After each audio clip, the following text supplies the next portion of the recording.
All right, well, welcome everyone to September's Constitution 101. We are so excited to have you all joining us this week.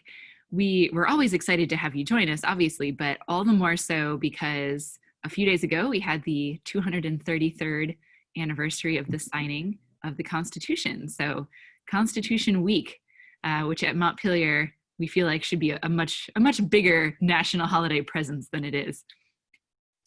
But today's Constitution 101 will focus on the presidency, particularly a discussion of the Constitution, the presidency, and leadership, and how the American presidency has evolved over time, and how it's really become a focus of leadership in American politics and government. Our speaker today is Eugene Hickok, who taught for many years political science and law at Dickinson College and at Dickinson School of Law. He's an award-winning teacher. He's published numerous books and articles on topics related to the Constitution, the presidency, Congress, and the courts. And his commentary has previously appeared in publications including the New York Times, the Washington Post, the Wall Street Journal, the Chronicle of Higher Education, and Education Week. He served as Pennsylvania's Secretary of Education under Governor Tom Ridge, and as the U.S. Deputy Secretary of Education under President George W. Bush. He has been the chairman of the board of the Montpelier Foundation since earlier this year. So we're delighted to have Eugene Hickok able to join us here today. And just a note about the format of today's program. As you all have questions along the way, please go ahead and use that little chat box feature. You can also use the Q&A feature, and please type your questions into that box. Whenever Mr. Hickok is pausing for questions, then we'll be able to go ahead and address your questions at that time. So by all means, please type in those questions as you have them, and then we'll revisit them along the way. Okay, so with that and without further ado, Eugene Hickok, please take it away. Thank you, Emily. Good afternoon, everyone, or good morning if you're in California, I guess. First of all, thank you so much for joining this webinar. This is my first webinar, so bear with me. Let me welcome you to my home. I'm in Richmond, Virginia, and this is my study or library. I spend a lot of time in here trying to hide from the pandemic, among other things. Let me start by saying how much I appreciate, all of us appreciate, your interest in and support of Montpelier. I think it's probably the single most important house in the United States. It's where the Constitution was created, or at least the draft that Madison took to Philadelphia, the Virginia plan that led to the Constitution. I'll talk more about that in a few moments. But I just want to say how much all of us in Montpelier appreciate your interest in and your support of this fantastic place, and how much I really appreciate you taking the time to be here today. It is, by the way, a glorious fall day in Richmond, Virginia, and at Montpelier. So I appreciate even more you taking the time to do this. Let me give you some disclaimers up front. As Emily mentioned, my academic background and my public service background kind of merged.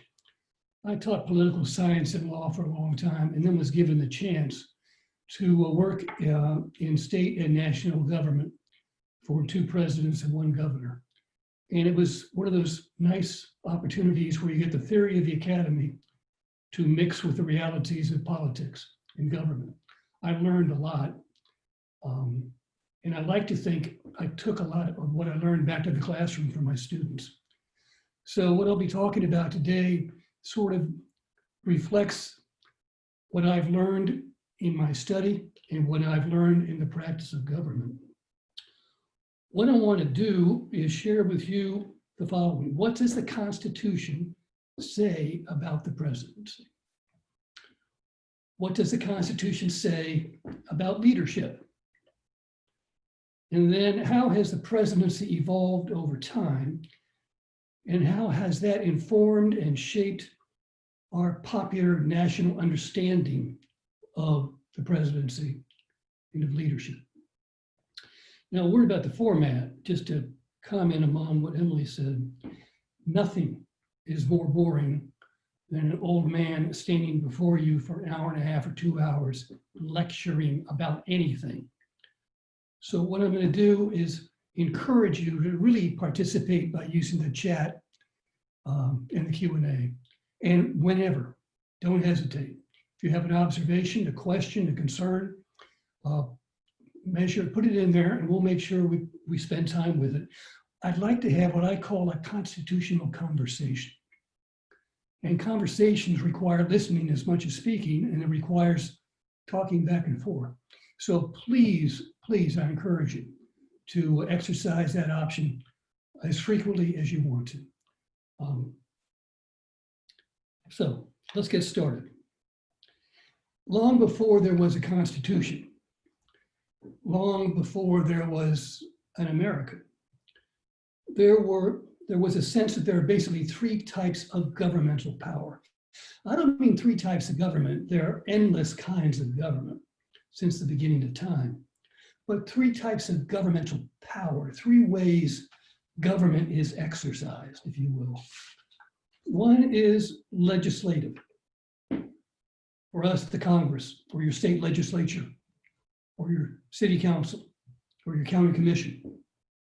Legislative power. John Locke, in the second treatise on government, talks about legislative power this way. First of all, it's periodic. Legislatures meet and then they adjourn. They're not always in session. Legislatures exercise deliberative powers. They're not quick to act. There's lots of compromise, there's lots of debate, there's lots of give and take. There are lots of rules and regulations that govern the way legislatures function. When we think of legislatures, we think they are slow by design. They are ponderous. And like I said, they do not continually exist. They're concerned with formulating laws. That is the actual purpose of the legislature, to write laws, write policy. They are supposed to be representative in character. Now that's a complex topic. A whole nother Constitution 101 could be devoted to what representation means under the Constitution. Do they represent the people? Do they represent various interests? Do they represent themselves on their own, doing what they think is best for the people they represent?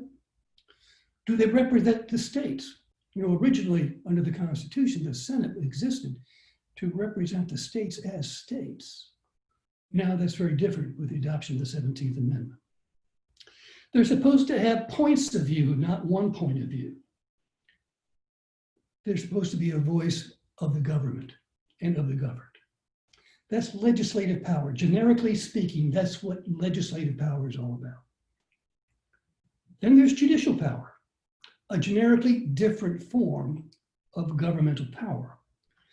The purpose of the judiciary is to settle disputes, to deal with conflict among various parties. Could be among branches of government, could be among individuals, corporations, but the primary purpose of the judiciary or judicial power is settling disputes.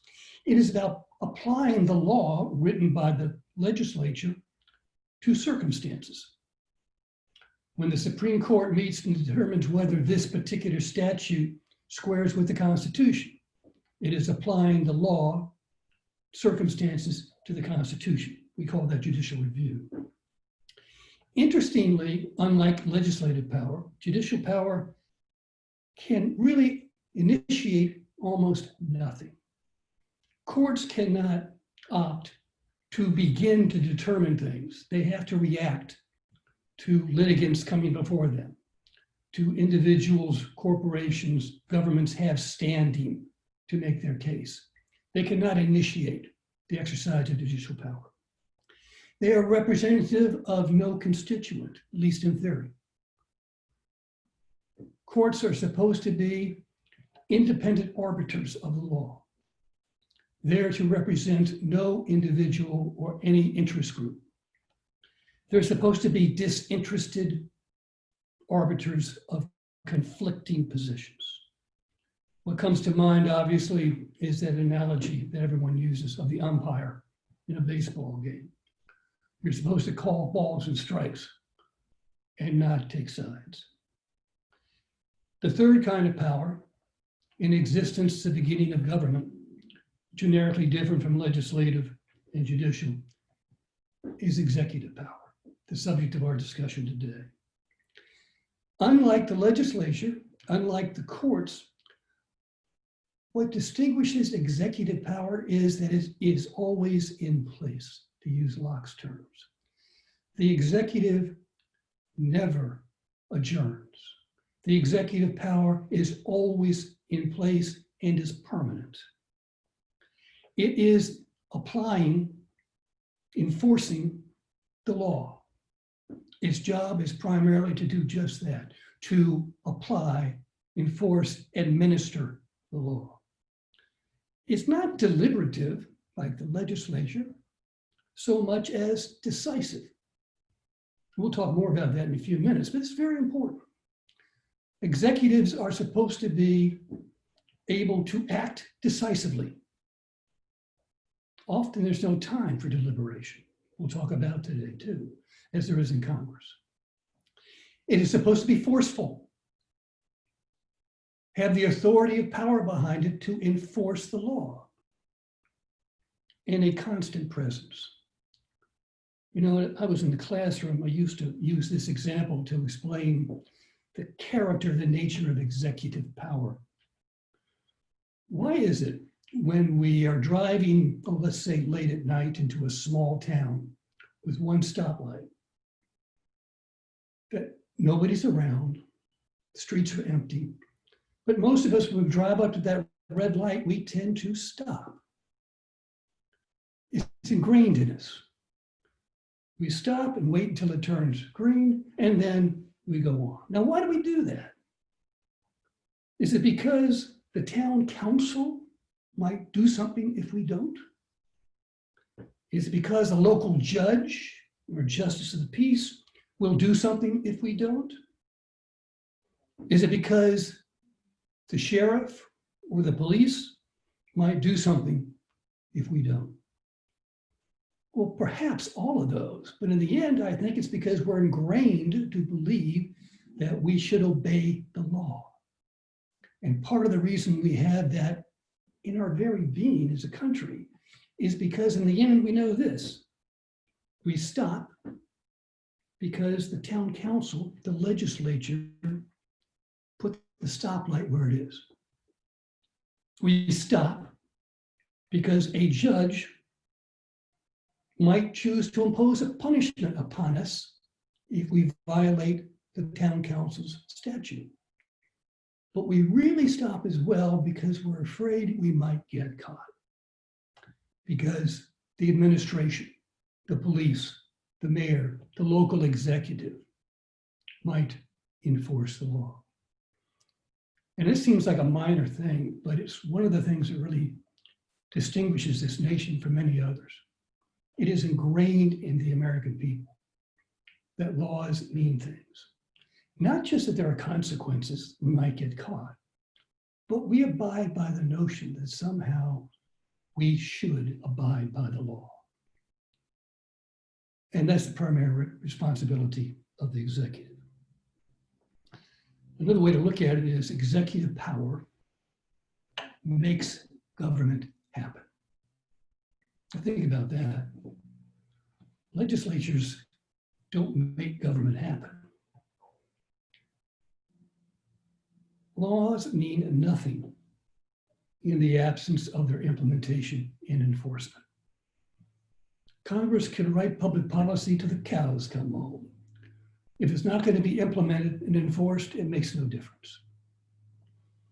We tend to associate the rule of law with judges and courts, and that makes sense. But it's better associated with the executive. The courts really decide if the law has been properly enforced. But nothing goes before the court regarding laws and statutes until someone has tried to enforce them. and someone has contested that. Executive power is deeply rooted in the very nature of government. Let's turn to John Locke, second treatise of government, someone who would have been read by all those individuals who were in Philadelphia in 1787. When Locke speaks about the executive, he speaks about executive power and federative power, and both are lodged in the executive. Now remember, Locke's talking about kings here, right? The British version of executive. Under the executive power within the executive, authority extends to governing within the state, basically the domestic authority of the executive. The chief executive governs with the authority in the domestic operations of the state. But he also mentions that what he calls the federative power.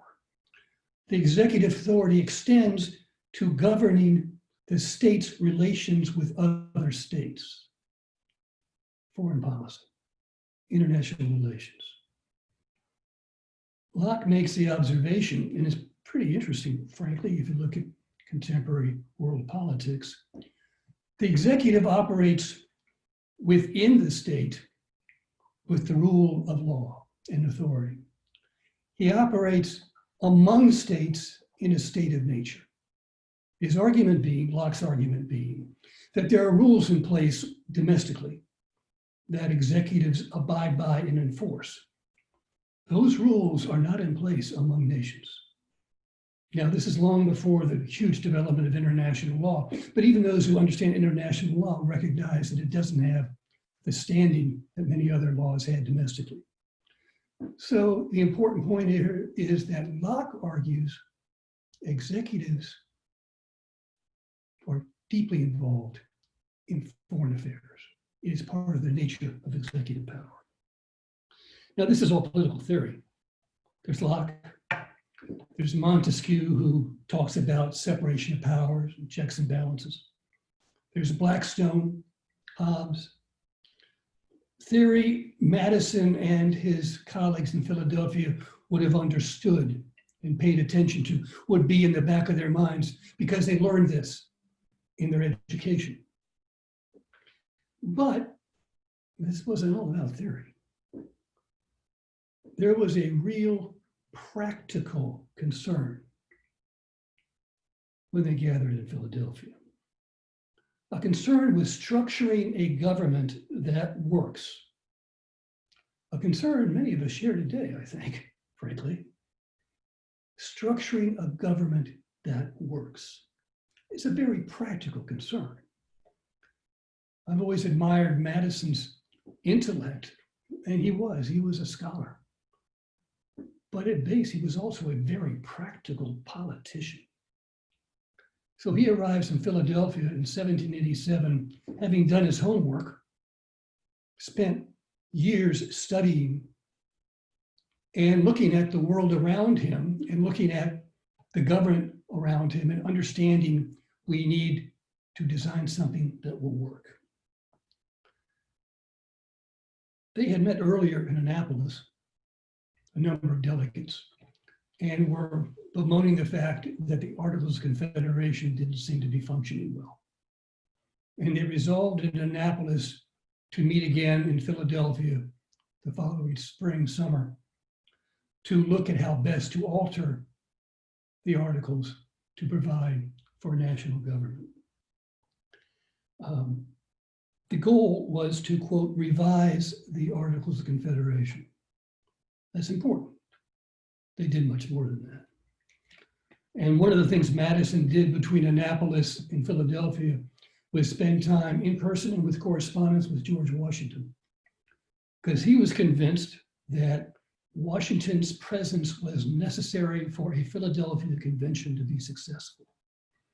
Now imagine that. And we'll see this in other ways as well. Washington's presence is so important to the possibility of creating revisions to the Articles of Confederation. His mere presence is compelling. Now, they were there to revise the Articles of Confederation. That loose alliance of the states that was created in November 1777, ratified by the 13 states in 1781, that loose alliance that wasn't working. Most people consider the Articles of Confederation the nation's first constitution. I'm not sure I can agree, in the sense that it doesn't really provide an outline for governing. It's not really a constitution. It is, as it states early on, a league of friendship among 13 separate and independent and sovereign states. It's more like a treaty among nations, each state being a nation. It's more like NATO than it is forming a union or a nation of states. A league of friendship that was experiencing great difficulty. Now, it had some of the same components as a government would. There was a national legislature or Congress, each state having delegates to assemble the Continental Congress. The delegates were there to represent the individual state from which they came. They did not have individual votes, they voted as states. But it didn't really have much power to enforce what it decides. It didn't have much power to raise revenue. It didn't have the ability to do what was necessary to get things done. It was difficult to accomplish anything. There were trade issues among the states. There were transportation issues among the states. There were tariff issues among the states. There were practical political problems confronting the Articles. There was a way to resolve disputes among the states, but it was a cumbersome process that really depended upon the goodwill of the various state legislatures, and that goodwill was often lacking. And there was no permanent national executive to oversee the administration of the laws. And as we saw earlier, that's necessary in any government. So what brought the delegates to Philadelphia was the recognition that the Articles were inadequate, not working. A very practical Madison, having studied the history of democracies and republics, came to Philadelphia with his Virginia plan, what became the rough draft of the Constitution, and what the delegates kind of responded to and worked from throughout that summer. If you've been to Montpelier, if you've been to his library, if you've been in that room where history was made, where I say the world changed forever, you could look out and see the Blue Ridge. You can only imagine what Madison might have been thinking as he contemplated what future might exist for this relatively young nation, and how important it might be that it get a constitution that works. What he thought was needed, and these are his words, was a competent national government. A national government that could get things done, but not pose a threat to the sovereignty of the states or the rights of the people. Now notice what he's saying. A competent national government, implying what? The Articles are incompetent. He's not talking about sweeping powers. He's talking of a very practical concern. We need to get a government that works. Protecting the sovereignty of the states. Virginia is the largest state. These are 13 independent states,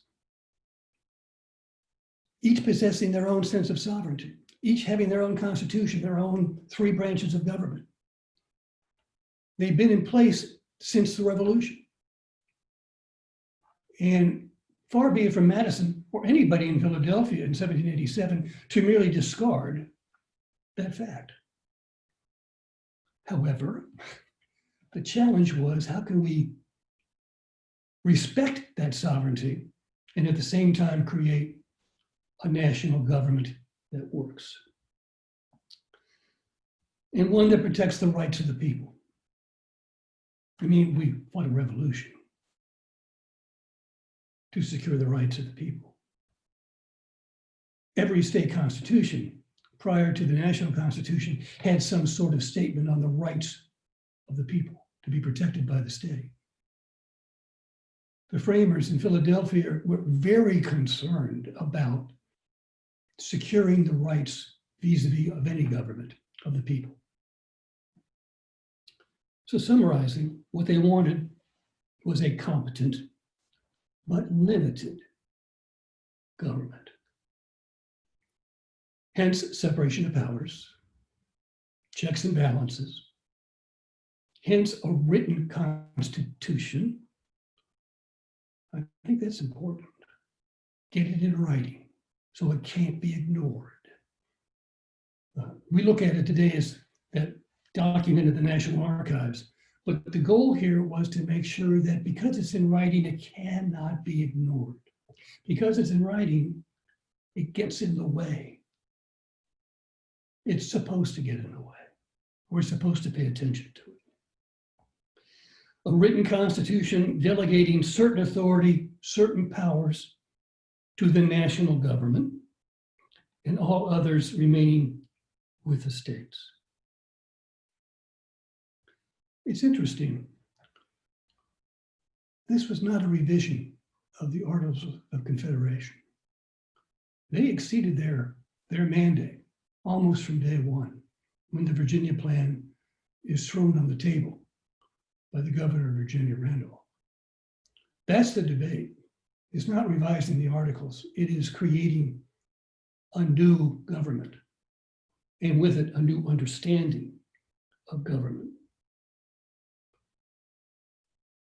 Most of the conversation at the convention revolved around the nature of a national legislature, what we now call Congress.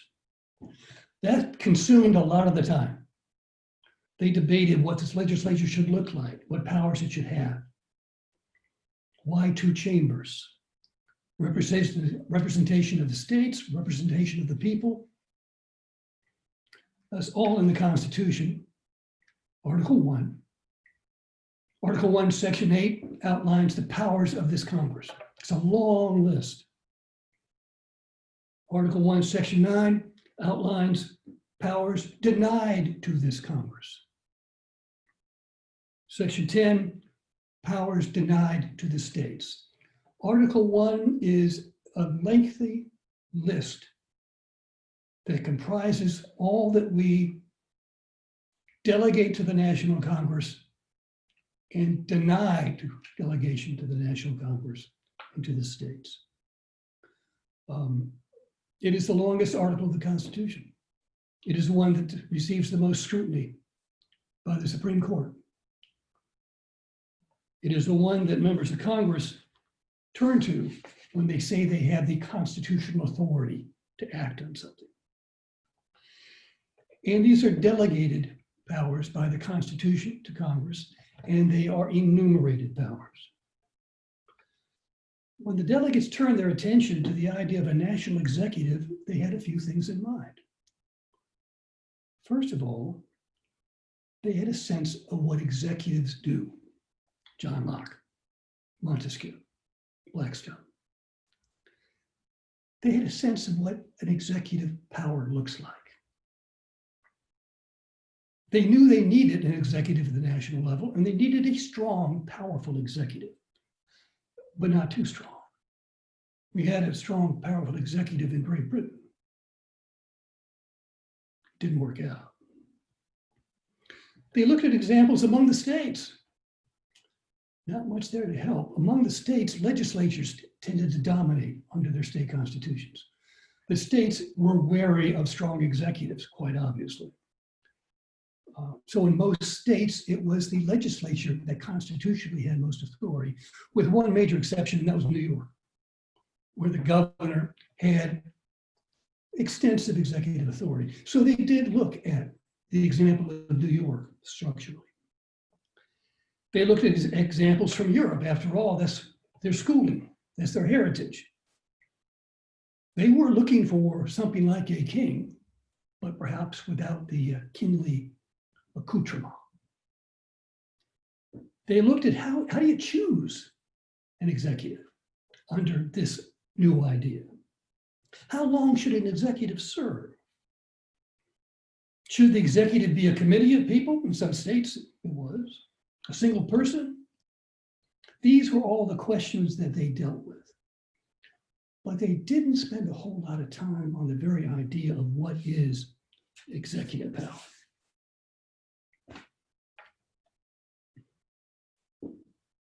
They understood the nature of executive power. Oh, and one other thing. There was unspoken general consensus among those in attendance that what they were looking for in the executive was someone like a George Washington. Someone who would possess those traits of character and personality befitting a national executive. So, Article 1, legislative power, long list of things. Article 2, relatively brief. Not a long list of powers delegated or denied. That's because they understood what executives do. And for the understanding they had of the executive, it is important to note that the character of the executive matters due to the nature of executive power. Who is the executive matters as much as the powers that person possesses. That's not the same with legislative or judicial power. I can't emphasize this enough. This is the only office under the Constitution where by design and necessity, who sits in that office, the character of that person, the talent of that person, the person matters. You know, when we talk about judges, they're supposed to be relatively anonymous and ruled by law. At least in theory, there are Democratic and Republican judges or conservative or liberal judges. It's supposed to be rule of law. They're bound by the law. With Congress, structured in such a way so that no single person or even group of persons can gain so much power as to either abuse it or deny others in Congress. I mean, it's no one person can just sort of do what he or she wants. In the executive, one person is held accountable. One person. And so that one person's makeup matters. It is the only office under the Constitution in which the character of the occupant matters by design. Let's take a break here for a second. If you have any observations or questions, I don't want to go on too long without inviting any kind of comments or concerns. Yes, please drop your questions into the chat box or the Q&A feature on the bottom. All right, Al has asked, do I understand you to have said that leading up to the Federal Convention, Madison both corresponded and met with Washington? Yeah, he was with Washington in Annapolis and then stopped by Mount Vernon on his way back to Montpelier. They had extensive correspondence. I think, as I recall, he sent Washington his thoughts regarding the defects of the Articles of Confederation for Washington to react to, and Washington wrote back, so yes. Pam asks, isn't character a judgmental personal evaluation? I'll get more into that, but certainly it is, yeah. We're talking about one's makeup, one's personality, one's person. But because it's and I'll get to this in a second, a single individual, who that person is in terms of their character matters, obviously. Mm-hmm. And then as a quick follow-up, Sure. from Al's earlier question, during the communication between Washington and Madison, to clarify, Madison was convincing Washington to attend. Yes, he was eager to make sure Washington attended. Mm-hmm. I think for all of us, certainly for me, it is hard to imagine a single individual having such commanding presence that throughout the states, he was revered. And so Madison, I think, was doing a political calculation. The chances of success in Philadelphia will be determined in no small part by the presence of George Washington. And as I mentioned a few moments ago, he was, according to everything I've read, someone the delegates looked to as the idea of what the executive might be under this new Constitution. There's a question that leads to that point very nicely. Pamela has asked, so honesty and personal independence characterizes Washington's character especially. So basically Washington the person, honesty and personal integrity. Honesty, personal integrity. I'm no great scholar on Washington, but he was very aware of how he came across. He was very concerned with his, and this isn't ego, it's a sense of persona. He wore his uniform when he was attending Congress. He was very formal in the way he addressed his fellow delegates. He was aware of the importance of appearances. Now, we think about that in politics all the time now, but maybe in a rather narrow way. I often tell people James Madison, for example, would have a very hard time being elected to the presidency today. He is not a commanding presence. He's relatively short. He speaks very softly. He doesn't catch everyone's attention when he walks in a room. Washington did and would today, I think. Madison obviously was a giant intellectually. And even in Congress, the first Congress, throughout his public career, even though he's a soft-spoken man, they pay attention because they know what he's talking about. He knows what he's talking about. So it really is a combination of factors.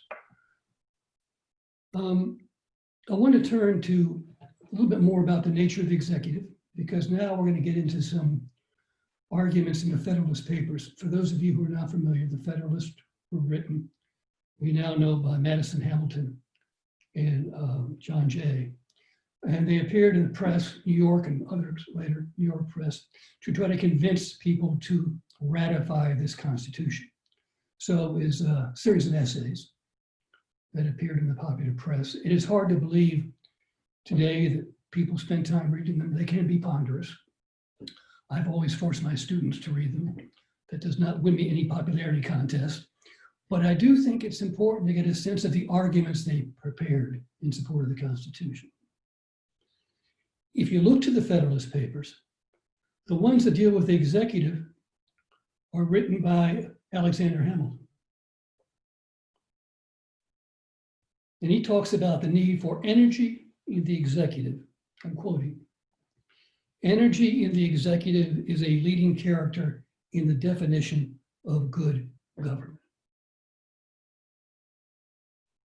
Think about that. Energy in the executive is the definition, leading character in the definition of good government. Hamilton is all in favor of a very strong national government and a very strong national executive. He looks at Great Britain, he looks at the monarchies of Europe, and he sees some value in that structure. Madison, who writes the essays on the states, federalism, and on the legislature, is not going to contribute much with regard to the executive branch in the essays. Hamilton continues, a feeble executive implies a feeble execution of the laws. And then he talks about what constitutes energy in the executive. The ingredients which constitute energy in the executive are: first, unity; second, duration; third, an adequate provision for its support; fourthly, competent powers. Let's go through each of those very, very briefly, because this is going to help us understand what Hamilton, many of the framers, had in mind with regard to a constitutional chief executive. Unity. Unity means responsibility, accountability, being able to assign praise or blame to the executive's actions. Unity means one person. It can't be a commission. It can't be a committee. One person. Why? Because if it's a committee, you'll have a hard time deciding who it is that really made the decision that was made. How do you assign authority, accountability, responsibility? Especially if something goes wrong. If there are three in the executive committee, they're all going to point to each other and say the other guys did it. Unity is very important. Now, let's be honest, we do have a unity of single chief executive, but we also have an executive branch that is huge. The idea when Washington became president, the size of the executive branch probably would have fit inside, certainly inside Montpelier. So unity is important for a sense of responsibility on the part of the executive. So it's accountability, but it's also a sense of responsibility. Going to character again. The executive should feel a responsibility, an oath, not being held responsible, but a sense of due responsibility. Unity. It also includes the buck stops here. We know who to hold accountable. Truman's favorite thing on his desk, the buck stops here. It includes the need sometimes for secrecy. Think about that. Sometimes the executive needs to be able to keep secrets from Congress, from the courts, and from the people. That might sound a bit outlandish, but our history is replete, we'll see, with executives that had to keep secrets in order to do what needs to be done. I can think of that primarily in the negotiation of treaties, in foreign policy, but certainly in the modern age with regard to dealing with terrorism. Part of the executive is the ability to keep secrets, to be secrecy. Next is dispatch, the ability to act quickly. You can't wait for Congress to deal with the issue. You can't often spend time with lots of people deciding this or that. We'll see a couple of examples where dispatch, quickness is essential to success in the executive. Decisiveness. You don't want an executive who can't make up his mind. You don't want an executive that sort of ponders and debates and asks everybody for this and that. There are times you need to act. There are times the executive must assert action. We'll see examples of that. And then, of course, execution, getting it done, ensuring the laws are upheld, ensuring the interests of the nation are served. So all these are part of unity. All these are what we have to look for in the chief executive. The next is duration. This one's interesting, very interesting. How long should the chief executive serve? We debate that still. Hamilton argues they have to be able to serve long enough to get the kind of information they need to be able to make smart decisions. So you've got to give them enough time in office to learn what needs to be learned to be a good executive. Interestingly, they need to be in office long enough so that they are not so close to public opinion that they cater to it. Those are my words. In other words, the executive needs to pay attention to the people and to the states, but he also needs to be able to distance himself or herself somewhat to be able to do what he or she thinks is in the best interest of the country. It's a notion of not being popular necessarily, but serving the long-term interest of the nation.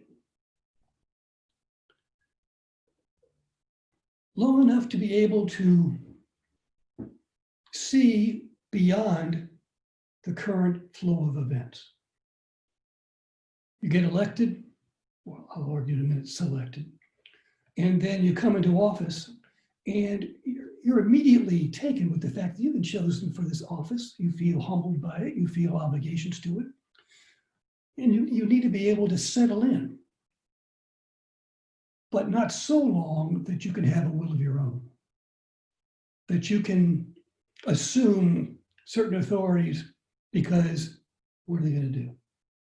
Throw you out of office?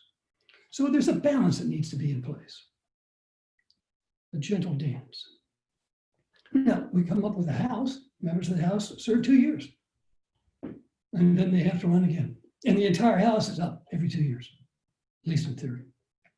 The Senate, they settle on 6 years. Senate's job is very different from the House. It's supposed to represent the states. It's supposed to be sort of a cool, deliberative assembly to help calm the passions of the House. 6 years. They come up with 4 for the executive, a 4-year term. Should re-election be a possibility? Should there be term limits? Should there be no limits? Well, Hamilton argues strongly against any limits. I would really recommend you take a look at his arguments because we now have limits on the president's terms, 2 terms. But originally, and we hear about term limits all the time as ways of dealing with congressional issues. The original argument was, according to Hamilton, why should the people be denied their choice merely because we have limited the term of the executive? If the people want to return the person to office, they should be able to return the person to office. It's undemocratic. There may be times when continuing an office beyond a first term is necessary, say times of economic disaster or war, where it doesn't make sense or it's inconvenient or dangerous to substitute one executive with another. Continuity in office is important. And interestingly, the possibility of being returned to office is a way of keeping the executive responsible. We see that right now. We're going through an election. We have an incumbent president. One of the virtues of an election with an incumbent president is he knows he's going to be held accountable by the voters. And Hamilton says that's a good thing. It tends to keep, at least in the back of the mind of the president's mind, the executive's mind, the need to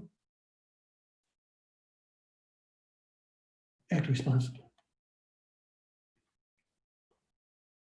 That gives you the term lame duck. With terms limited, the day a president today is elected to a second term, he or she is something of a lame duck. There is no re-election incentive out there. And to show you how important it is, if you look at the modern age, I'm pretty sure I'm accurate on this, almost every presidential problem, scandal, whatever, has occurred during a president's second term. There's a different feeling to a second term. There are different actors in the executive branch. There's different mentality that goes into a lot of it. And sadly, Hamilton kind of predicted that kind of conduct. So you should have unlimited possibilities. As I said, the 22nd Amendment, ratified in 1951, created term limits for the presidency. And it was an amendment that was really recommended by a Republican Congress, the first Republican Congress in a long time, after the 4 elected terms of Franklin Roosevelt. And it was a very partisan, but I think somewhat understandable attempt on the part of the Republican Congress to assert the need to limit terms. Next is adequate provision for his support. Pretty straightforward. The chief executive should be compensated for his duties, and his compensation should not be able to be increased or decreased by Congress during his term of service. So once elected, his compensation is set. They can set the compensation differently for the next elected occupant. So if it's the same person, his compensation changes, but not while he is in his term of service. He is independent of Congress. Independent of Congress, but not totally independent in the way he operates. And then competent powers. Veto with the possibility of override. Make treaties with ratification by the Senate. Nominate and appoint offices, judges, with the advice and consent of the Senate. Commander-in-Chief, to grant reprieves and pardons, recess appointments, report on the State of the Union. These are all some of the competent powers. I would point out two in particular where the wording of the Constitution is really kind of curious, one of which is relevant today as we talk about the makeup of the Supreme Court. The Constitution says the president has the power to make treaties subject to the ratification of the Senate.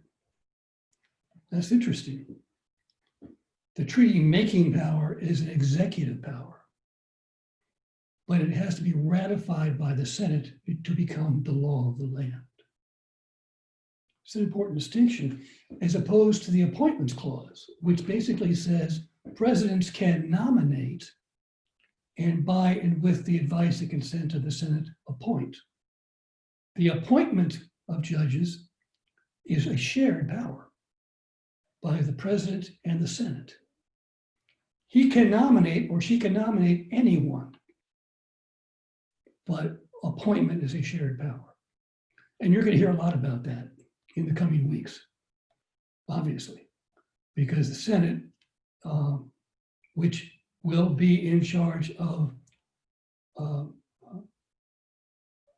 consenting to the appointment of the next judge of the Supreme Court, Justice of the Supreme Court, will be the focus of considerable controversy. And Commander-in-Chief, what does that mean? As we'll see, for most presidents, it has meant whatever they say it means. It had a very specific meaning for the delegates to the convention. I think it was Hamilton that refers to the commander-in-chief as the first general, the individual in charge of conducting war, but not initiating war. That is the responsibility of the Congress. Two other things from the Constitution. Article 2 begins with the following. The executive power shall be vested in a president of the United States of America. Enough said. We know what executive power means. We're vesting it in a president of the United States. And then, interestingly, the oath of office, which is in the Constitution. I do solemnly swear that I will faithfully execute the office of President of the United States and will, to the best of my ability, preserve, protect, and defend the Constitution of the United States. Lincoln, as we shall see, referred to his oath of office when he did a number of things in clear violation of the law and the Constitution. He looked at his oath as giving him the authority to do what's necessary to preserve, protect, and defend the Constitution, including, if need be, breaking the law. Those two things in Article 2, vesting the executive power and the oath of office, really are very important because they reiterate the nature of executive power. Finally, given the authority of the executive and the scope of the office, some consideration should be given to how we choose the executive. The original scheme was not to elect a president. It was to select a president. That's all been lost to all of us, and perhaps for good reason. The Electoral College. There was an idea that was sort of pulled together toward the end of the convention. I would give you the best analogy I have in the modern age is the College of Cardinals when they select a pope. The idea originally behind the Electoral College was individuals chosen by the states for one purpose only, to get together and choose an executive, a president of the United States. Then they cease to exist. There's an important argument here. These will not be individuals who will be able to sort of benefit privately from whoever they choose. So they can't be jockeying for position or power or whatever. And if that is their only purpose, then the weight of that responsibility will give them even more of an incentive to exercise it carefully and choose people of good character. Hamilton refers to the Electoral College as a vehicle, these are his words, to provide moral certainty to the choice of the chief executive.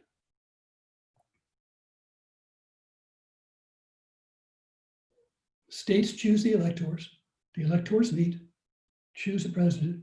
Number two, follow up as a vice president and cease to exist. As a side note, when I was in Pennsylvania as Secretary of Education, there was an election and I was invited to be an elector, which I was pretty excited about. Being a political science professor, get a chance to be an elector. Unfortunately for me, the other team won, so I got to go to lunch with the other electors, but I never got a chance to cast a vote for the elector. Secondly, you cannot really write in a vote for President of the United States. People do it all the time, but it doesn't matter. You're not really voting for a president of the United States. You're voting for electors from your state.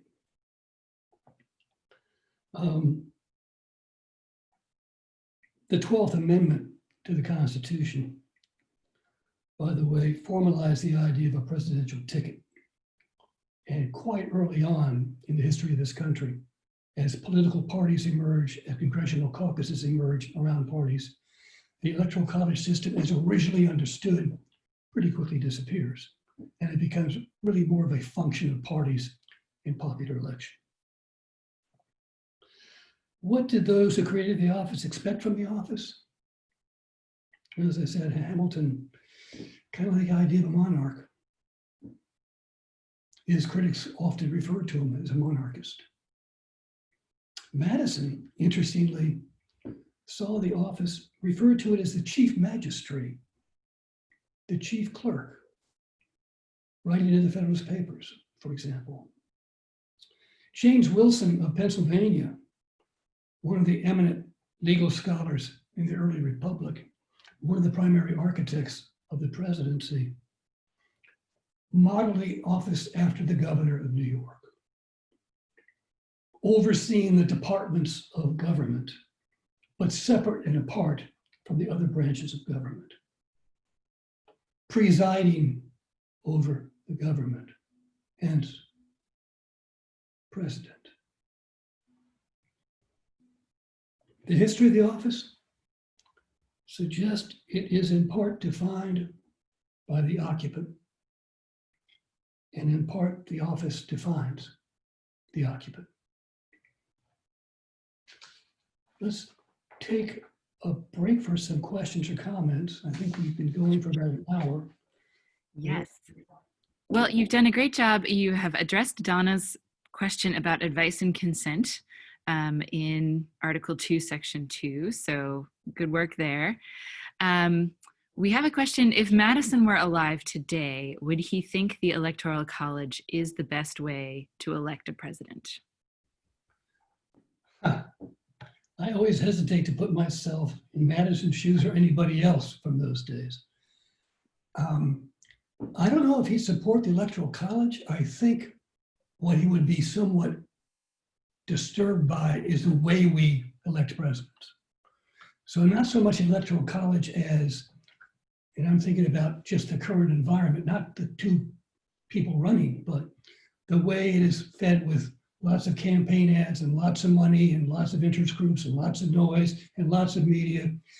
Madison, he had his qualms about democracy. He was worried about the problems associated with the excesses of democracy. He was a little d Democrat in that he wanted the government of the people, but he was certainly aware of the fact that the people can be misled. They can be wrong. That's why you have Congress. Public opinion can be wrong. Prevailing public opinion can be wrong.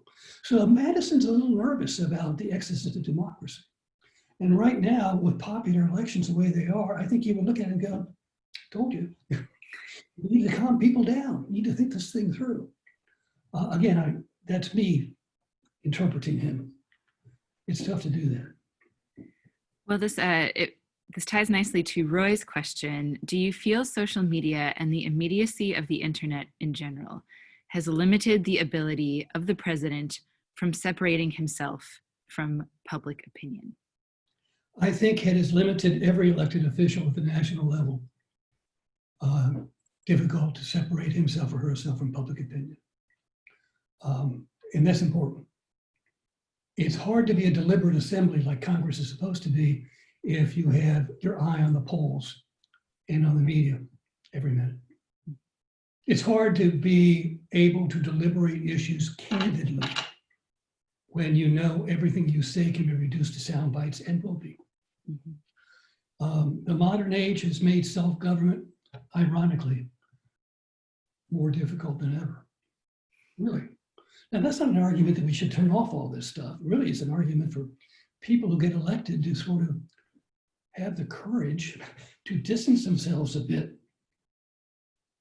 to be willing to talk with and converse with their colleagues and put aside the moment.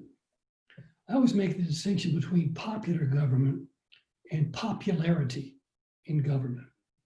It's an important distinction. And certainly it's part of what the framers looked at with the executive. That's one reason you have duration in office, right? So you pay attention to public opinion, but not be governed by it. It's much more difficult. It's really a great challenge for this country, in my opinion. And there's another question from Gail who asks about the nature of the debates over executive power, particularly the relationship with the legislature and any debate over the power to declare war. And so the specific relationships of the legislature to the executive. Kind of, do we have things we can look at to give us a sense of the nature of that debate going on during the Philadelphia Convention and perhaps the ratification? Yeah, I think the two aspects of the debate over Congress were what should it look like and how shall it be chosen? Who should be able to vote? And then, as I said, there's a long list of what they consider to be the appropriate authority of the legislative branch.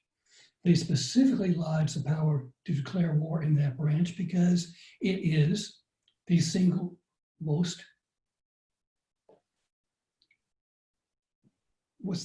consequential authority a government can have to take a nation from peace into war. They particularly lodged the power to raise revenue in the House of Representatives, because the people should be the ones who decide whether the people shall be taxed.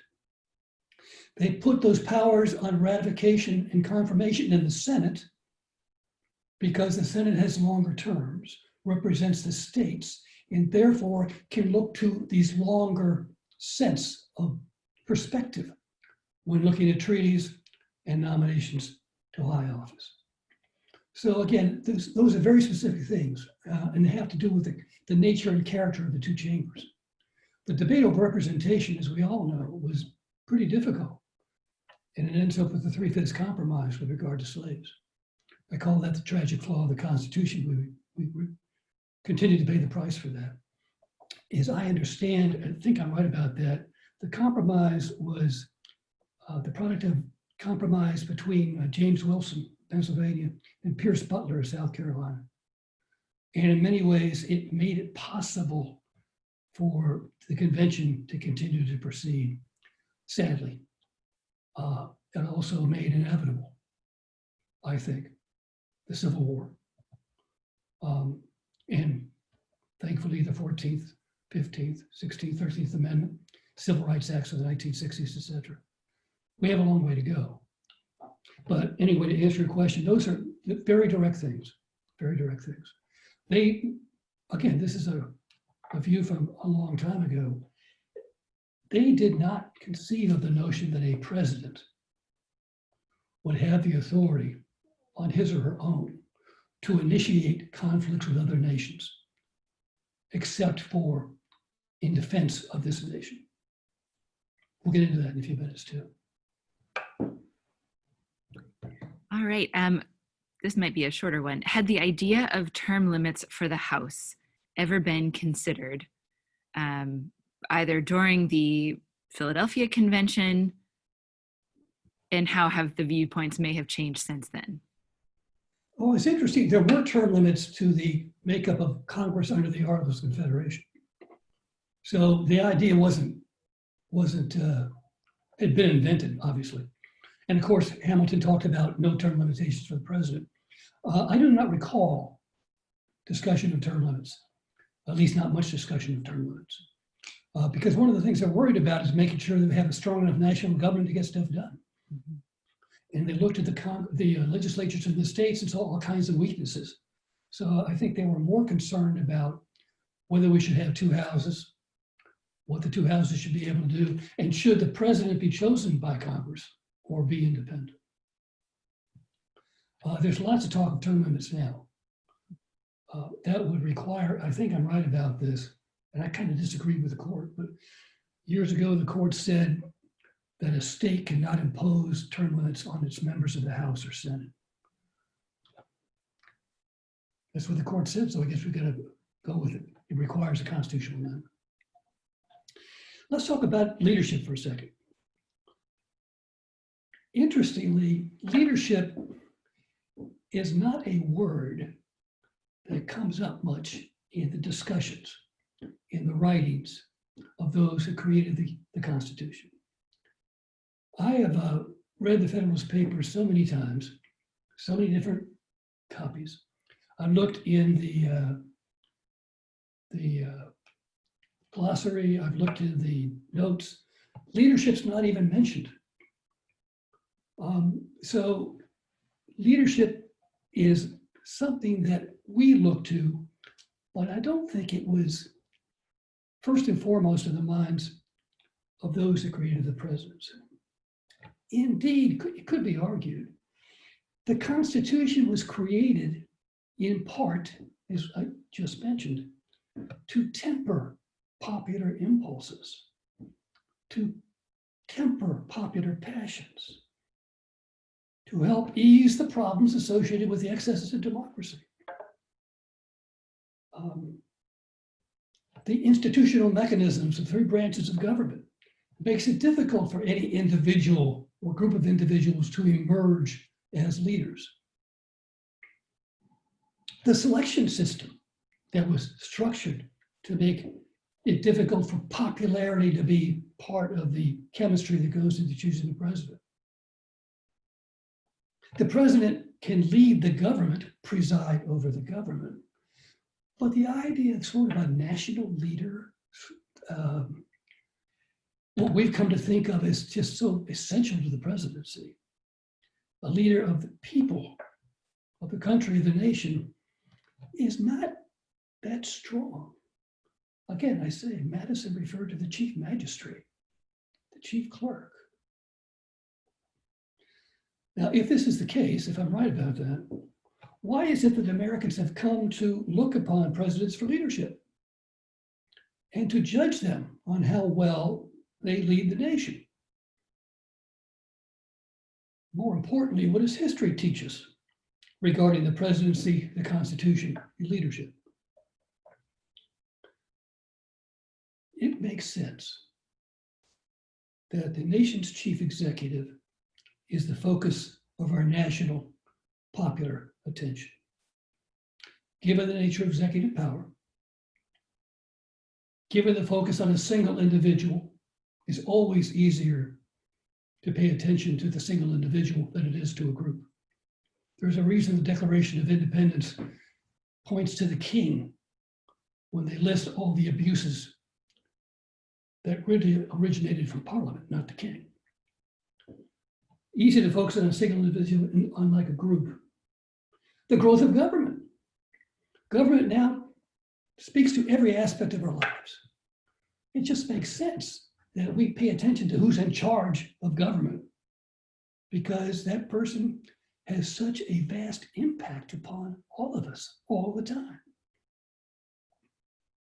Our lives, the administration of government, the executive branch, presidents, candidates, they're all in front of us all the time. They're responsible in the popular imagination for economic growth.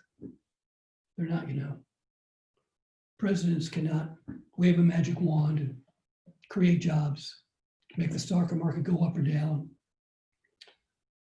They're responsible for success in foreign policy or failure. Not really, not by themselves. You've got huge agencies in government, you've got Congress with treaties, you've got what other governments do. For war and peace, well, probably more so than ever. We hold them responsible for all those things, for all the successes and the failures. We measure the nation's health by how much the people feel we're heading in the right direction. And of course, the president sets the direction. We're hearing all this now. This is a constant refrain as the election nears. We focus on every move, every speech, every action by the chief executive. Not a day goes by that he or she is not going to be front page news, the degree to which we still read newspapers. We define the nation's well-being by job satisfaction with the chief executive. Presidents have become the nation's cheerleader, right? He or she is our spokesman around the world. He's become the mourner in chief. When we go through disaster, he's on the ground. He's there who addresses the people at a time of tragedy. He expresses our remorse, our sadness, or he stands before the Statue of Liberty on 4th of July and expresses our patriotism. He's a policymaker in chief. Presidents set the budget. Well, they do propose the budget, but the budget is the product of Congress. It ever has been. It's the single most important thing Congress does, which, by the way, it has not done a very good job of the last several years in terms of meeting deadlines. But we think of presidents' budgets as the president's budget. He's the molder of public opinion in that he shapes how we view our government and therefore how we view ourselves as a nation. And he's sometimes the victim of public opinion. So whether we like it or not, whether the framers envisioned it or not, presidents are synonymous with leadership under our Constitution. Presidents have become far more influential in American government, in politics and life than was ever envisioned by the framers, ever anticipated by this Constitution. But I guess it was inevitable. There are a couple of reasons for this. One, the emergence of political parties. Anyone who takes the Constitution seriously has to realize that political parties changed everything. Washington warned against the Spirited Party. Madison and Jefferson both, primarily Madison, warned against the Spirited Party. Ironically, Madison and Jefferson helped to give birth to the political party system. But political parties have played such a huge role in the scope of our history that it's impossible to understand constitutional government without them. Second, the changing scope of American federalism, the role of the states. Over time, as the authority of the states has dwindled for all kinds of reasons, the authority of Washington has increased, and as that has increased, the authority of the executive has increased. The failure of Congress to assert its responsibility vis-a-vis the administration of government. This is very important. You know, Madison felt Congress would be the dominant branch of government. He felt it was such a dominant branch, you have to put checks and balances on it so it doesn't become too dominant. Well, in the modern age, really in the modern age since the mid-20th century, I guess, Congress has tended over and over to defer to the chief executive over very controversial issues. There's a reason for this. If things work out, you can take credit with the president. If things don't work out, you can blame the president. It's all about politics, little p. It's all about elected office. So Congress has really, really deferred its authority to the administration an awful lot. And there's some obvious examples. War powers. We have become accustomed to assuming presidents have far more power over the commitment of our troops to hostile action than was envisioned by the Constitution. But there are others. Executive orders, an invention of the presidency. The executive order has the power of law within the executive branch. Executive agreements, agreements by individual presidents with leaders of other foreign nations. The political advantage a member of Congress or the Senate feels by supporting his party's president or his party's candidate for president. There are all kinds of reasons that Congress has allowed for the executive to be as powerful a leader as he or she is. And there are people in Congress right now who are trying to return some of that authority back to Congress. But it's difficult. It's difficult, especially in this time. So let's turn to history. It is my thesis that presidential leadership, more often than not, has challenged the very notion of constitutional government in the name of constitutional government.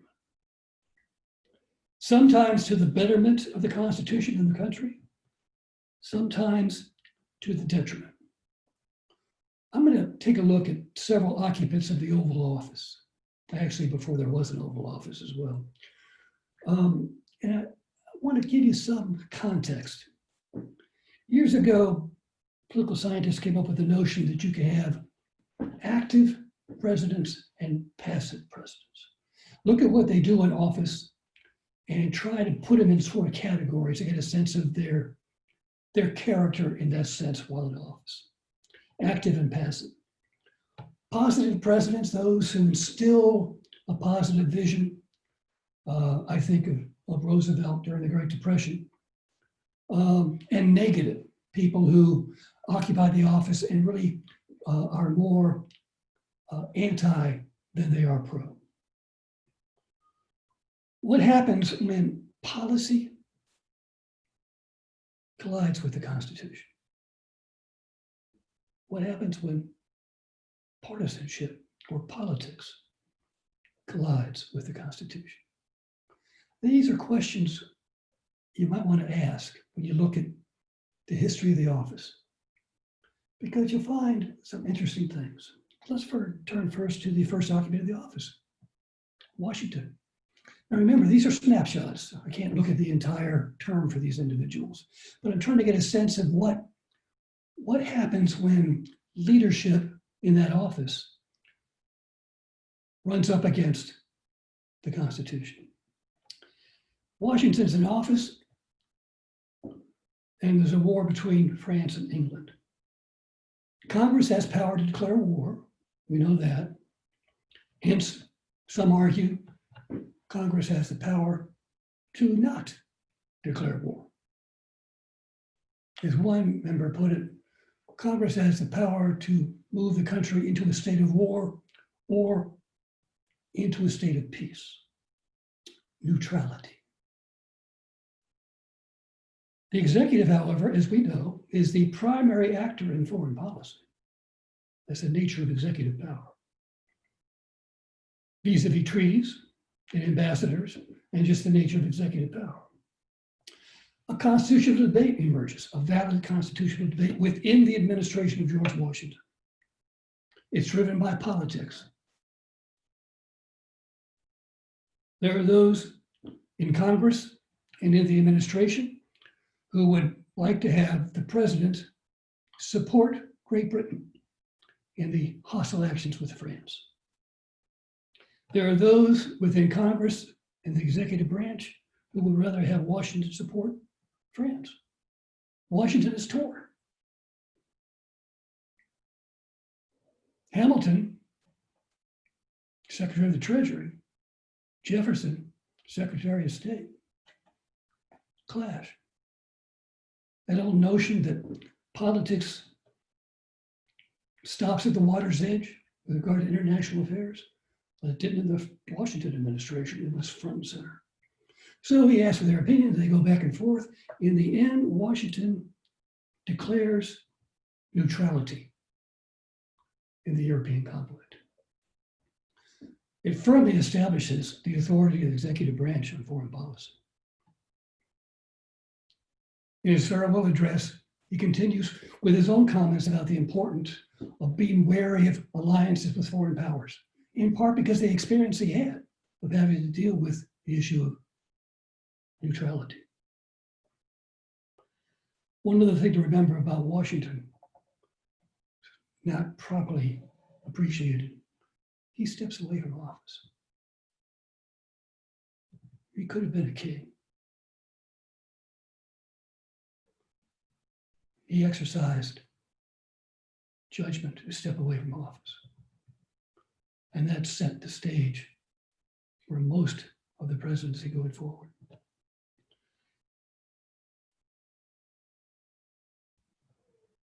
John Adams.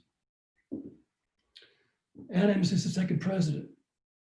He's dealing in 1798 with an undeclared war with France.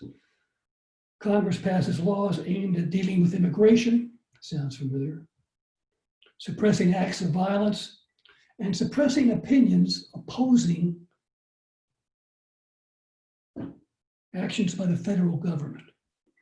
It was all an attempt on the part of the majority in Congress, the Federalists, to try to limit criticisms of Adams' administration with regard to how he deals with France. Adams signs those laws into practice, the Sedition Act in particular. The Sedition Act criminalizes false statements critical of the federal government. Now think about that. I don't think a day can go by without someone making a statement critical of the federal government, false or not. It's called the First Amendment. Congress makes it a criminal offense. Jefferson, the vice president, opposes Adams signing the Sedition Act. The Democratic Republicans political party emerging in Congress argue it's a violation of the First Amendment. It clearly is. I would say it was the low point of the Adams administration. 2 years later, by the way, Jefferson is president of the United States and head of the Jeffersonian Republicans. And the Sedition Act gradually expires. Then there's Jefferson.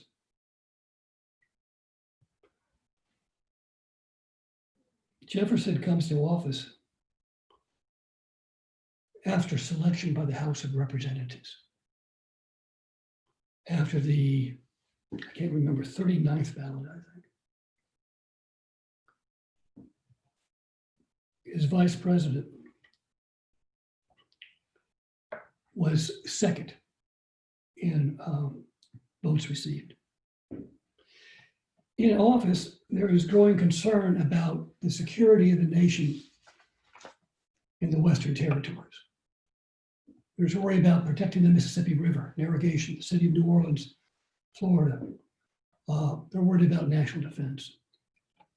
Recognizing this, and recognizing that Spain has ceded those territories to France, where Napoleon is exercising his power, Jefferson sends Livingston and James Monroe to France to seek a path forward. Jefferson's eager to find a way to secure the nation against any particular defensive problems in the West. Once they get there, they meet with Talleyrand, Napoleon's diplomatic aide. And they are informed, Monroe and Livingston, that Napoleon is interested in selling that whole territory. Now get this, these two Americans are there to talk about the security of the Mississippi River in New Orleans, Florida. And they are told, you can have the whole shooting match. Why does he do this? Well, he's in a war. He's trying to conquer Europe. He needs money. And besides that, he's not going to have time to manage this huge property in the New World. So let's just get rid of it. Livingston and Monroe were sent there over a very specific diplomatic mission.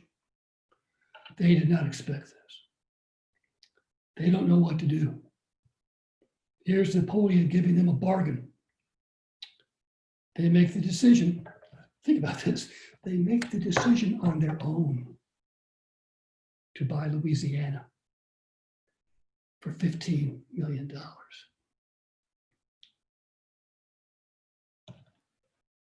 The period of time between the acquisition and the news getting back to the United States and to Jefferson is such that he receives the news about the 4th of July. And the news gets out, and of course, most people are just ecstatic. Not only do we get the security we wanted with this buffer, we get all this territory, doubles the size of the United States. It's a huge accomplishment. Jefferson, a strict constructionist of the Constitution, someone who thinks he has to rely upon the Constitution, is a bit uptight. He doesn't think he has the authority to do this. At the very least, he needs to have Congress ratify the deal like they would a treaty. Congress is not in session, won't be back in session for months. If it can't do that, then we probably have to amend the Constitution to allow for the national government to do this. In fact, Jefferson even pens a draft amendment. It's a long amendment that talks about actually the size and location of this huge land mass. He is very uptight. He goes to Secretary of Treasury Gallatin, and he goes to Secretary of State James Madison, father of the Constitution. And they both say in so many words, it's an inherent right of any nation to secure its borders. And so take it easy, Tom. Don't worry about the Constitution. Just do it. The people think it's great. It's a good deal. You're not going to be criticized. Just do it. He continues to wonder. I give Jefferson a lot of credit because he really was. He had a very strict understanding of the Constitution. He wanted to be abiding by it. But he decides to go ahead with the Louisiana Purchase.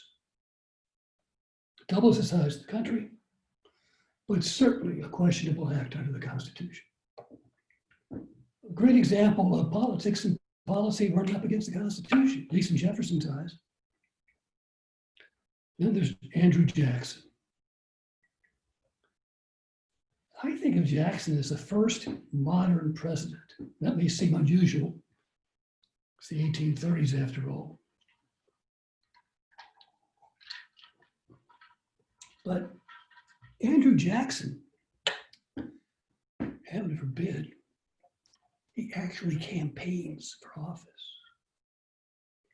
He actually has a political party helping to campaign for office.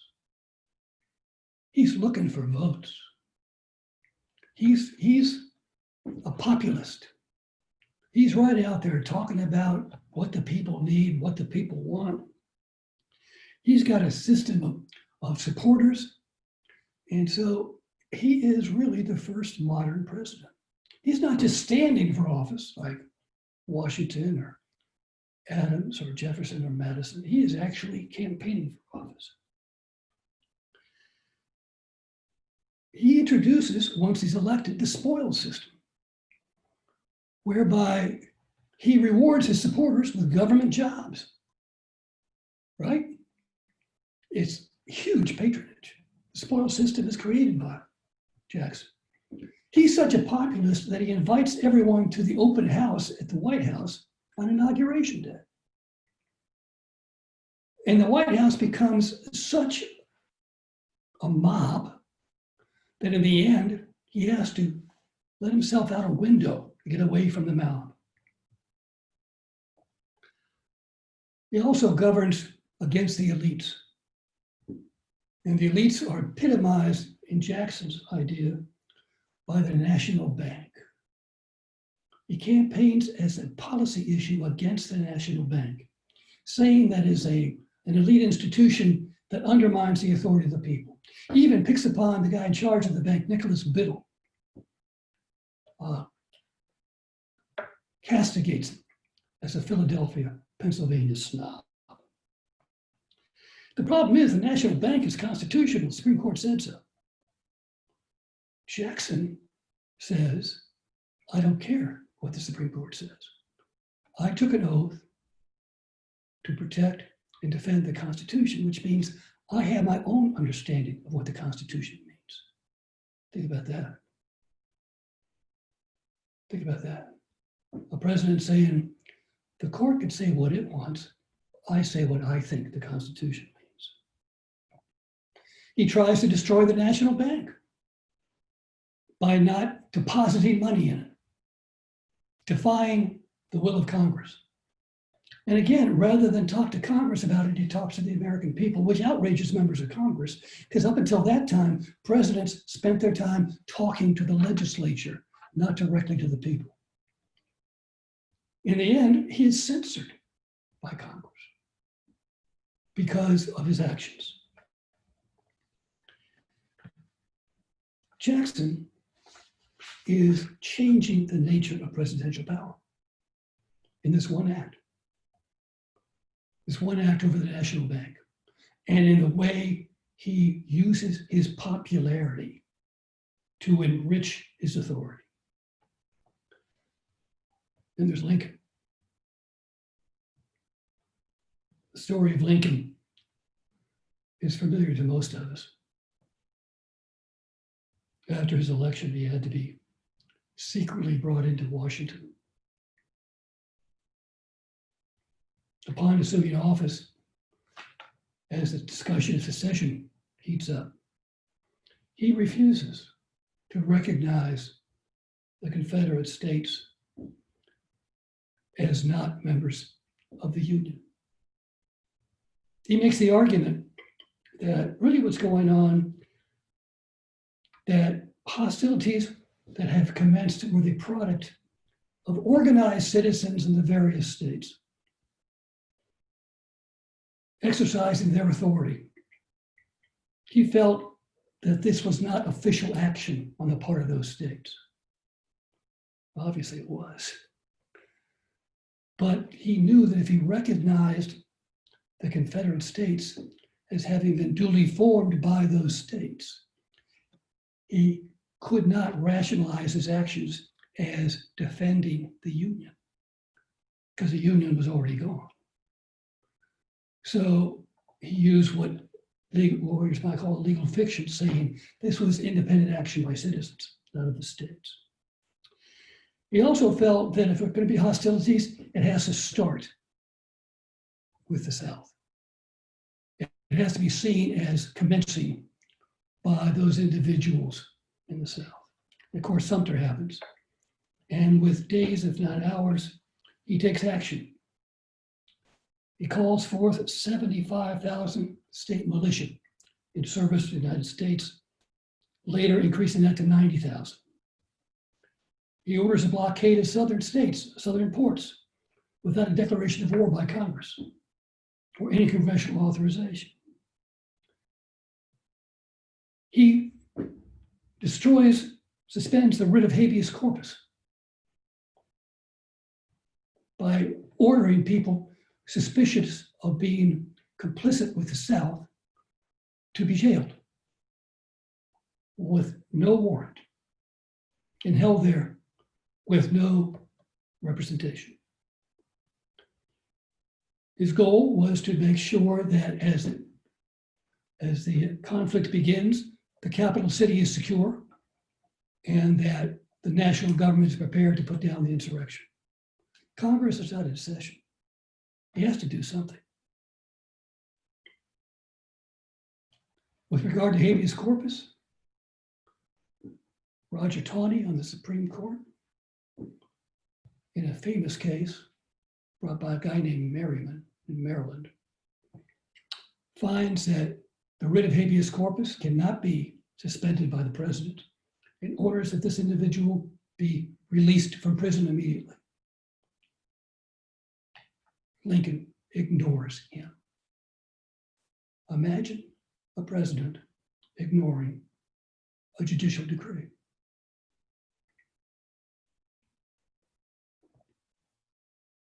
Later on, in July, Congress convenes, and Lincoln attempts to explain and defend his actions to Congress. He invokes his oath of office, hoping Congress would recognize both the righteousness of his actions and be supportive. He received both. Years later, he wrote, and I quote, "I felt measures otherwise unconstitutional might become lawful by becoming indispensable to the preservation of the Constitution through the preservation of the nation." Now think about that and think of the modern context, the 20th century context. Can we imagine a president saying I had to break the Constitution to save it? That's what he did. I think everyone understands that's exactly what he did. And most people thank God that's what he did. Then we've got, if I can find a page, Theodore Roosevelt. Theodore Roosevelt. When I think of active presidents, I think of Theodore Roosevelt. He asserts what he calls the stewardship theory of the presidency. It's his duty, and I quote, to do anything that the needs of the nation dependent upon, unless such action is forbidden by the Constitution or by the laws. Now, talk about a robust understanding of executive power. I can do whatever needs to be done as long as I'm not denied the ability to do it. And so he does that. He looks at the Monroe Doctrine and expands it, saying that the United States will do whatever it takes to maintain stability in the Western Hemisphere. He looks at a coal strike in 1902, a labor dispute with the miners and the owners, and threatens to seize the coal mines if they don't settle the dispute. In the end, they settled just before he obviously was going to do just that. He looks at the appalling condition of the slaughterhouses in the Midwest, reading The Jungle by Upton Sinclair, and has Congress pass laws on Food and Drug Act. He increases the usefulness of vast acres of Western lands and creates national parks, national forests, and memorials. He looks at the war between Russia and Japan, the Russo-Japanese War, brings all the parties together and is able to broker a negotiated settlement for which he wins the Nobel Peace Prize. Much of this flirts with constitutional authority, but he so embodies this notion of a progressive, energetic, can-do president. He's followed by someone of exact opposite character, Taft, who he helped put into office. He kind of liked Taft. Taft has a much more limited view of the presidency. He says he can exercise, quote, no power which cannot be fairly and reasonably traced to some specific grant of power or justly implied and included within such express grant as power and necessary. He can exercise because it seems to him to be in the public interest. In other words, I can only do what the Constitution says I can do. Roosevelt says I can do whatever I think is necessary, as long as it's not denied. Taft says, nah, unless it says I can do it, I can't do it. It's a whole different view, for which, by the way, Roosevelt became disappointed with Taft. So much so that he decides to run again the Bull Moose Party against Taft and against the Democrat Woodrow Wilson. Wilson's elected. And let's turn to Wilson. I would point out, Wilson is the only political scientist to be elected president of the United States. I have to point that out because I'm a political scientist. And 2020 hindsight teaches me, you don't want to elect any political scientist to the presidency. He comes to office with a revolutionary understanding of the Constitution. He's an academic, former college president, former governor of New Jersey. He's written books on constitutional government.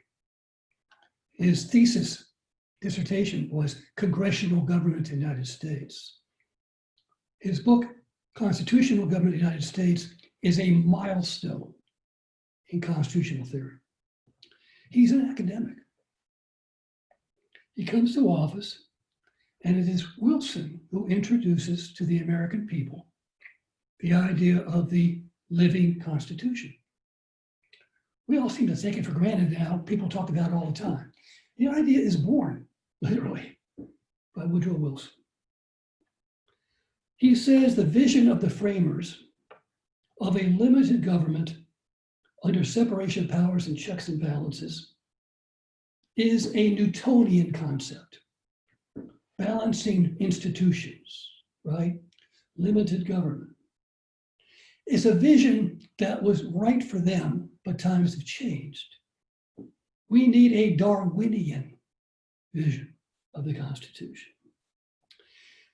The idea that the government is not a machine. It's a living creature, a living thing. Quoting, it is modified by its environment, necessitated by its tasks, shaped by its functions, and by the sheer power pressure of life. For Wilson, leadership is everything. There can be no successful government without leadership, without the intimate, almost instinctive coordination of the organs of life and action. Fortunately, says Wilson, the definitions and prescriptions of our constitutional law, though conceived in the Newtonian spirit and upon Newtonian principles, are sufficiently broad and elastic to allow for the play of life and circumstance. Wilson emphasizes the role of the president as the leader of the government and of the people, as the brain of the living Constitution. The presidency should employ political parties at all levels, not just the national level, state and local level, employ political parties to govern the American people, to harmonize legislative intent with administrative action.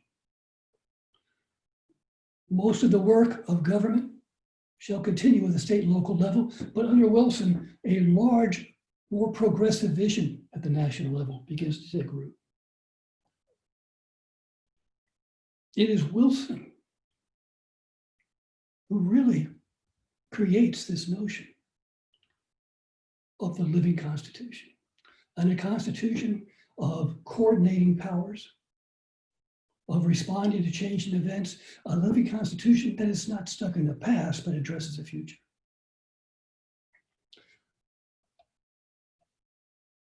He is really a precursor to the next president I want to talk about briefly, Franklin Roosevelt.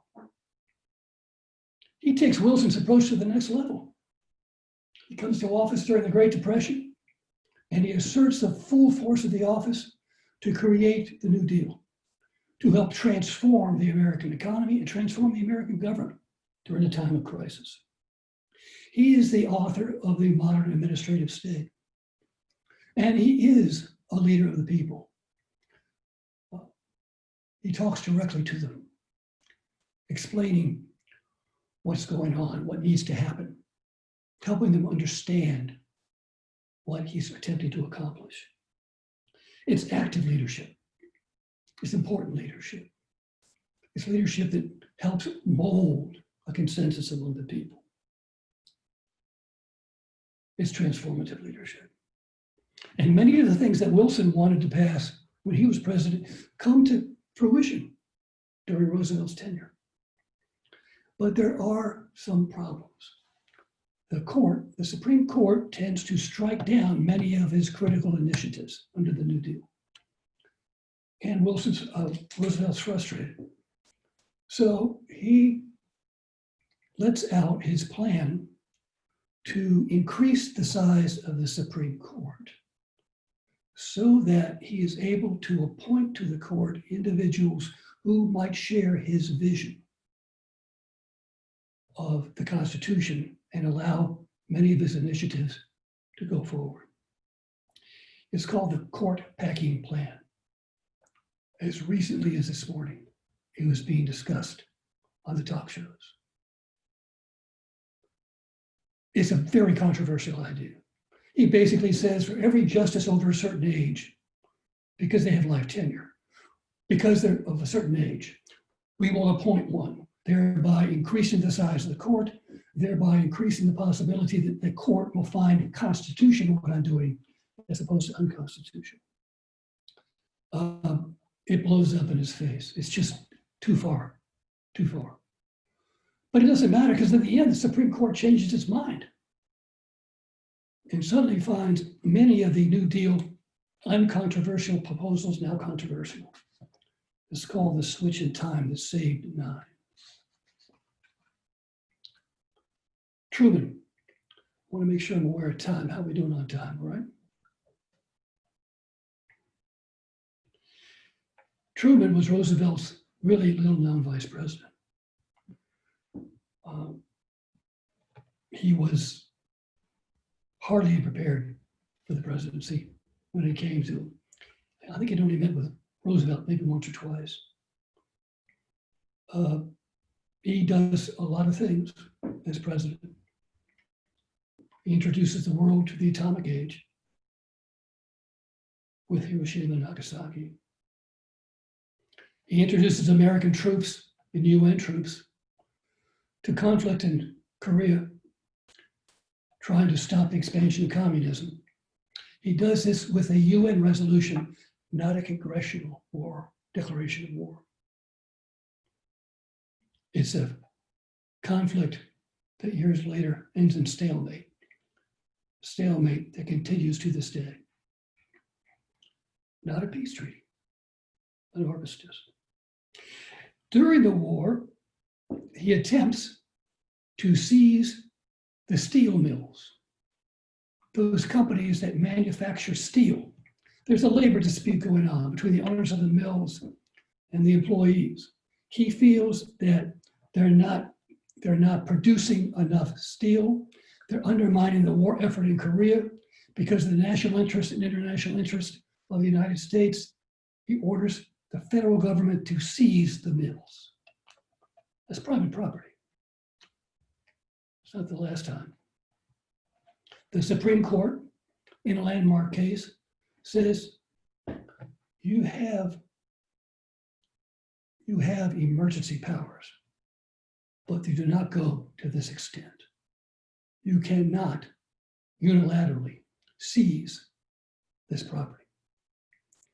There's no statement by Congress in support. There's no authorization by Congress in support. Absent that, while you do have emergency powers, they do not go to this extent. He is surprised, but he obeys the court. Oh, and by the way, when he seizes the mills, the workers are in favor of it because they go back to work. The owners are not. But in the end, again, a constitutional issue, policy versus the document. He sides with the policy. The court, in this case, sides with the document. I should mention Eisenhower only briefly.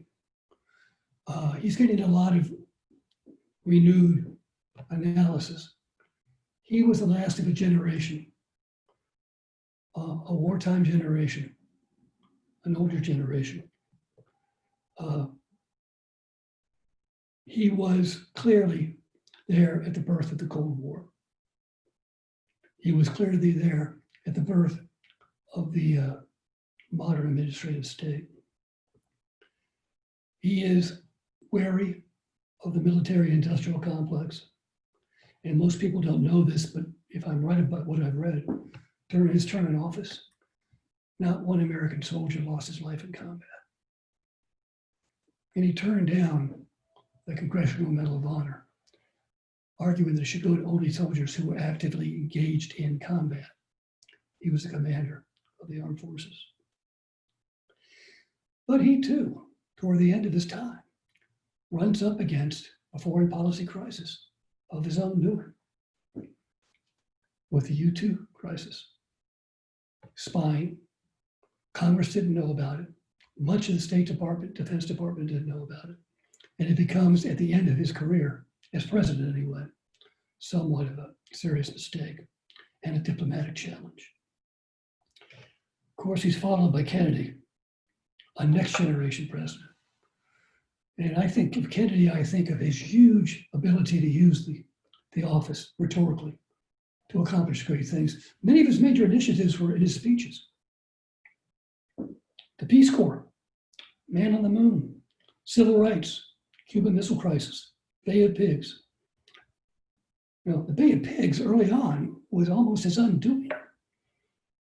He did not consult with Congress. It was a secret mission put together by the CIA. It was conceived under the Eisenhower administration, and he okayed it. On the other hand, the way he dealt with the Cuban Missile Crisis, I think, is textbook example of leadership.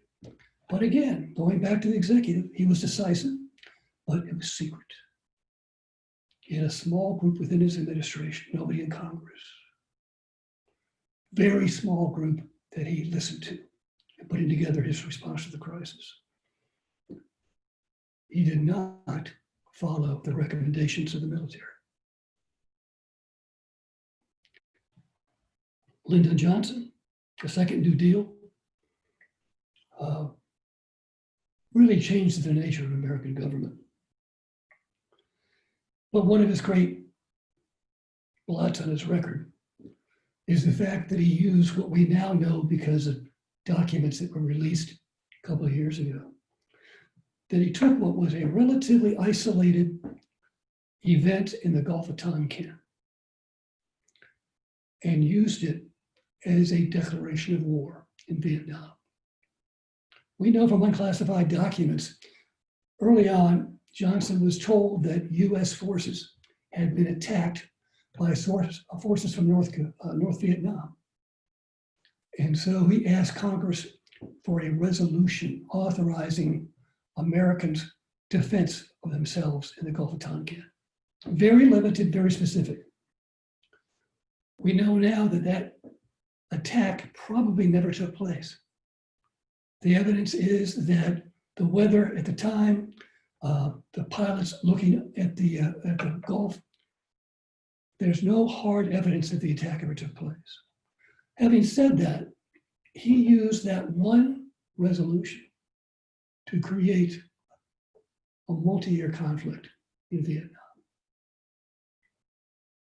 It was such a change in the presidency, and it haunted so many, that later Congress passed during the Nixon administration the War Powers Resolution, trying to reassert itself with regard to the war power, to force presidents to report to Congress, to seek Congress's authorization. And if they don't do what Congress says, to have to withdraw troops. Johnson's heart is broken by Vietnam. His dream of a great society is broken by Vietnam. We now know that that action was founded on a questionable series of events. Richard Nixon, of course, is Watergate. He's much more than that, but his legacy is Watergate. And the legacy is in US v. Nixon, where the court says, we agree there is such a thing as executive privilege, the ability of presidents to keep secrets, going back to our first conversation, secrecy. But that does not expand with regard to a president withholding necessary evidence in a criminal case. So turn over the tapes. And we know what happened after that. Reagan. First conservative, self-styled conservative in a long time. He has a conservative vision. He governs from his principles, he says. He's called the great communicator. I think Reagan and Kennedy really are very similar in that regard. A different age, perhaps, in terms of rhetoric, but certainly the power of the spoken and written word. But he says government is the problem, not the solution. And yet, in his term of office, the size of government expands. He wants to reduce the deficit and balance the budget, both increase. But he helps it begin the end of the Cold War, working with the Soviet Union. Of course, the great tragedy is toward the end of his time, Iran-Contra, where members of his administration violate congressionally enacted statutes in the name of advancing the national interest under the Constitution. George H.W. Bush doesn't have the power of a Reagan. But during his time in office, and this is the last time I remember seeing this happen, in the run-up to the Gulf War, Operation Desert Storm, for months between late summer and the beginning of hostilities in January, Congress debates whether or not to go to war. I remember those debates. They were very impressive. It's the only time I remember at least in my age, where Congress, both parties, both chambers, goes debating whether or not to declare war or authorize the president to go into Kuwait. The president says he has the authority to do it whether Congress authorizes it or not. But in the end, Congress does, and the rest is history. Let me finish with just two others. Clinton, obviously, very successful, very smart. He redefines his party to make it a Democratic Party that is more mainstream, more able to govern. His character is subject to speculation before he even becomes to office. His impeachment, but not conviction, defines much of his legacy, though he leaves office with very high numbers of public approval. And then there's George W. Bush. He runs primarily on a domestic agenda on education, which isn't even mentioned in the Constitution. That is primarily a state and local responsibility. It's his first love, and he gets major legislation passed. But then quickly, 9/11. And now the rest of his 8 years, all kinds of policies are enacted of questionable constitutionality. The Patriot Act, enhanced interrogation techniques, activities in Iraq and Afghanistan with congressional authorization, domestic and international surveillance, the Doctrine of Preemption, saying, if I know as president an attack is about to occur, I have the authority to do whatever I can to preempt the attack. Policy runs up against the Constitution. And I could mention Obama, because in many ways that pattern continues. The pressure of getting things done and the roadblock that is the Constitution by design. Obama uses lots of executive orders. He confronts this huge economic crisis. And he does what, in many ways, Truman tried to do with the steel mills, with the auto industry. So again, when you're forced to make a policy decision that you think is in the national interest and can't be squared with the Constitution, presidents have a long history of moving in the direction of outline. So we have an office that Americans take personally, a very human office that expresses the occupant's character, strength, and weaknesses. A very political and partisan office, not merely overseeing or presiding over the government, but governing a nation. An office that defines the way the rest of the world looks at us and how we should look at the rest of the world. It is an office very different than created in 1787 in a world that's very different from 1787. And I hope I've helped shed some light on it.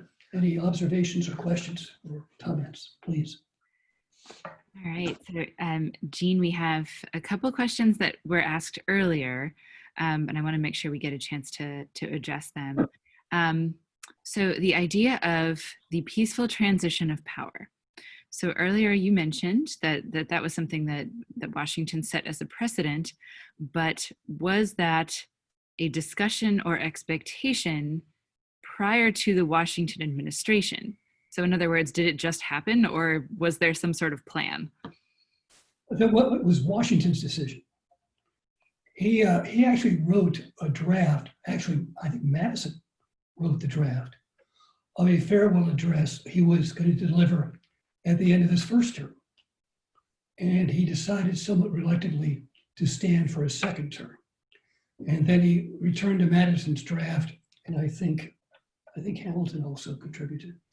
And that was a farewell address, which was not really an address. He didn't deliver it It was printed in the papers. But that was, as far as I can tell, it was his decision. And basically, it was the practice up until the 4 elections of Franklin Roosevelt. So the framers at the point of the Philadelphia Convention, did they anticipate what a change in presidency would look like, or they just waited to play that out? Well, as I mentioned, Hamilton in the Federalist argues against any kind of term limit. So obviously the argument was the individual can serve as long as the electors choose him or her. Because of the party component, I think that aspect of a peaceful changeover was not really discussed. And of course, it was tested in 1800. You had 2 parties, Federalists and the Democratic Republicans, and it went to the House. So, I mean, and that's a possibility again this time, I guess. So that was not a peaceful transition. I mean, it was peaceful in the sense that hostilities didn't break out, but it certainly was a smooth transition. And then we had another question. So you were talking about the Alien and Sedition Acts in the Adams administration. And the Kentucky and Virginia resolutions were authored then by Jefferson and Madison. And it's Al who asks, do you think that Jefferson and Madison would have thought, given their authorship of the Virginia and Kentucky resolutions, do you think that they would have thought that states had a right to secede as things began to play out in the 19th century leading up to the Civil War? I can only tell you what Madison said, and he said that was a separate issue.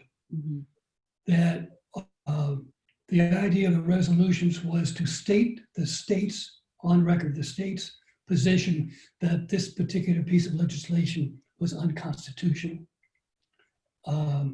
And that's different from nullification, which in the South at the time with John C. Calhoun, was to nullify the implementation of a statute within the state, and different from secession, which is to leave the Union.